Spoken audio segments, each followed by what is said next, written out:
Hola, beautiful people. This is Alicia Monet, and I have something to say.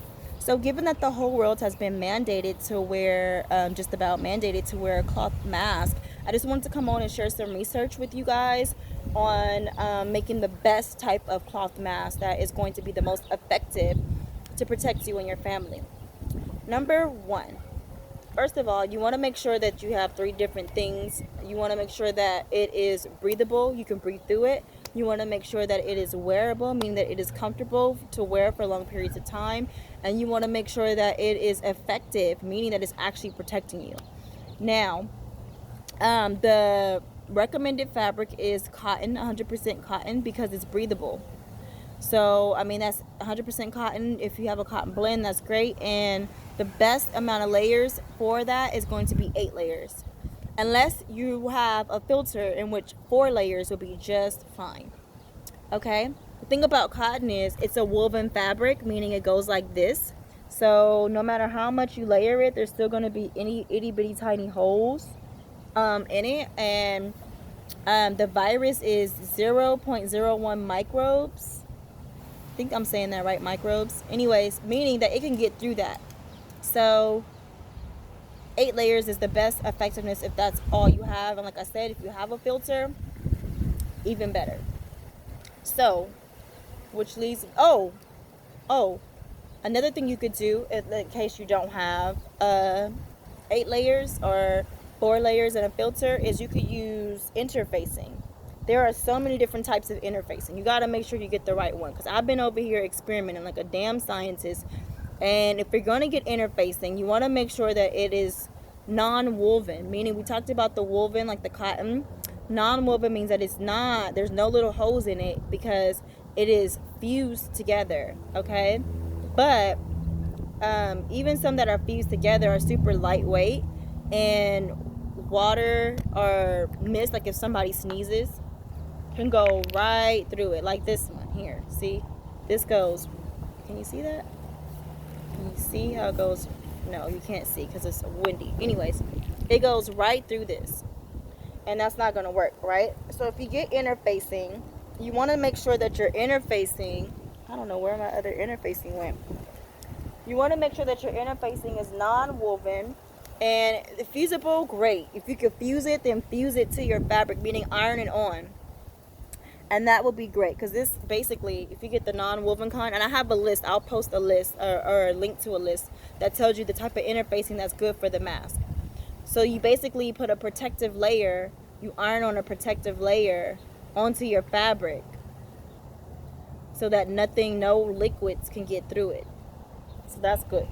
But it doesn't protect you against viruses and bacteria. Just make sure that if somebody sneezes on you, you're not going to feel it, because that would be gross. Can you imagine somebody sneezes and you have on your mask and you can feel it on your face still? Oh, gross. Anyway, second point, wearability. You want to make sure that your mask is comfortable, especially if you have to wear it for long periods of time. Like myself, when I go run my errands on my errand running days, I'll be out for like 2-3 hours, and the elastic behind my ears hurts. That hurts. It hurts.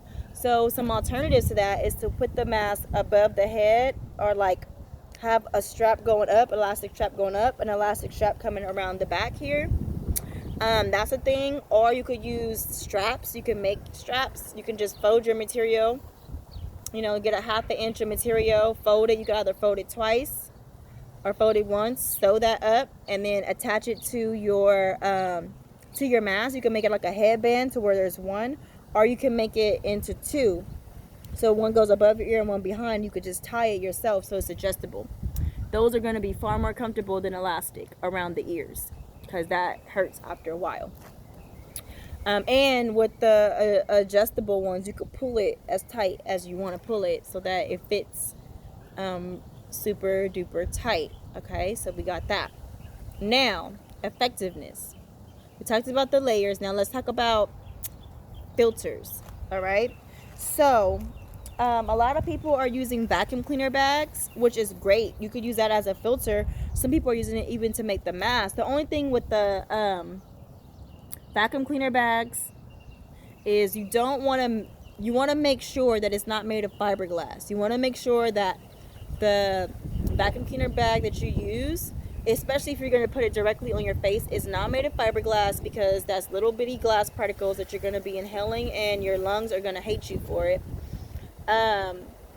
So you don't want fiberglass. You want to make sure it's made out of polypropylene, which is some sort of plastic fabric, but it's not glass, and it's not going to be harmful, or as harmful, I should say.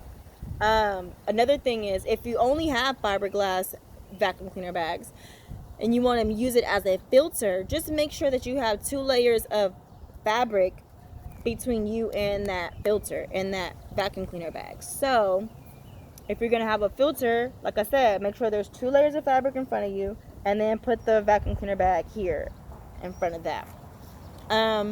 Another thing you could use are air conditioner filters, which I have, and you can get them. You can look them up, get them, and just make sure that they're the type that protect against viruses and bacteria. Like this kind protects against viruses and bacteria. You got to read the labels, okay? This one is, I think, 2100.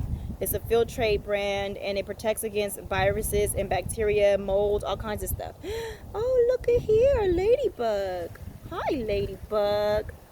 And also, you want to make sure that the kind you get does not have fiberglass in it. And again, if you're going to use one with fiberglass, just make sure that you have 2 layers of fabric between you and the actual filter. Okay?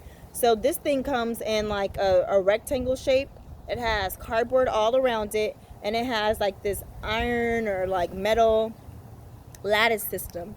So all you want to do is just cut the cardboard off, and then the lattice system is like hot glued in certain places. You just take that apart, and then it stretches out so big. You can have filters forever if you buy it yourself and make it. These filters last up to 90 days, which is great. And like I said, they protect against viruses and bacteria. So that's a great addition to your already cotton mask, okay? There's also these filters, which are carbon filters. They're activated carbon filters for masks. Now, the thing about these are that these do not protect against viruses and bacteria. However, they do protect against poisonous gases, which is cool, because when you have the mask close to your face, you're breathing out carbon dioxide. So this could, I'm guessing, filter that out. I'm guessing, yes, it filters that out. So like you have this against you, you're breathing it out, and it filters it.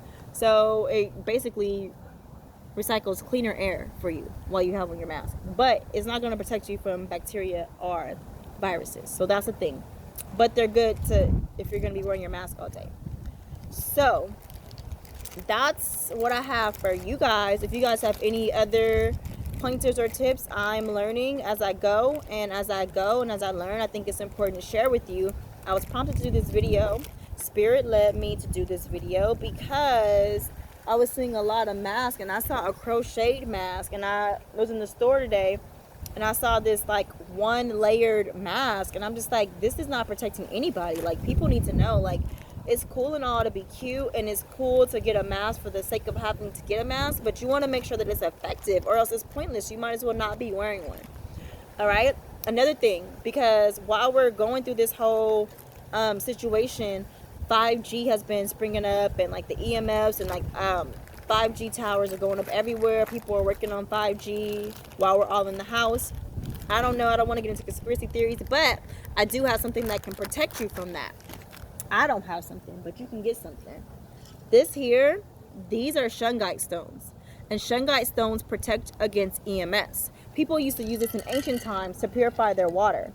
So what you do is you put your water in there, you let your water soak for 3 days, at least 3 days, right? And then you drink the water. It's filled with minerals and activated carbon, because the Shungite is made up of 95% carbon. So you put that in the water, it purifies the water. It tastes really good. It's mineral filled. And it protects against EMFs. Now, you can get this where my insides are being cleansed, and all of that. Also protects against negative energy. It helps to boost your energy. It helps to heal you and balance you out mentally, emotionally, physically. It helps with a lot of stuff. It's not just that. It helps with negative energy, like if people are thinking negative thoughts about you, then it helps to block those out. Most black stones do that. You don't have to get it in this form where they're little stones and you purify your water with it. You can also get them, and they have them in necklaces, they have plates, they have phone pockets, they have all sorts of stuff. But just get you some shungite. All right, I love you guys. I'm out. I just wanted to share those tips with you guys so you guys can be the most effective and the most safe for you and your families. I love you. Peace.